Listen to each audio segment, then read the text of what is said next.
নমস্কার। ধানতেরাসের দিন ধনলক্ষ্মী লাভের প্রদীপের গুপ্ত টোটকা। ধানতেরাসের দিন একটি কাঁচা কুমড়ো, 1 হাত লাল সুতো, সর্ষের তেল, 5টি কালো তিল ও একটি রূপার কয়েন জোগাড় করে রাখবেন। সেই দিন রাত 11টার পর কুমড়োটা কেটে ভেতরটা পরিষ্কার করে তাতে সর্ষের তেল দিয়ে প্রদীপ তৈরি করুন লাল সুতো দিয়ে। এরপর তাতে তিল, রূপার কয়েনটি রাখুন।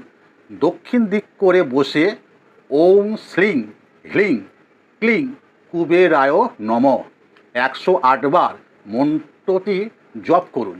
প্রদীপটি নিভে গেলে রূপার কয়েনটি নিজের মানিব্যাগে বা সিন্ধুকে রেখে দেবেন। এতে আকস্মিক অর্থপ্রাপ্তি ও ব্যবসায় লাভ হবে।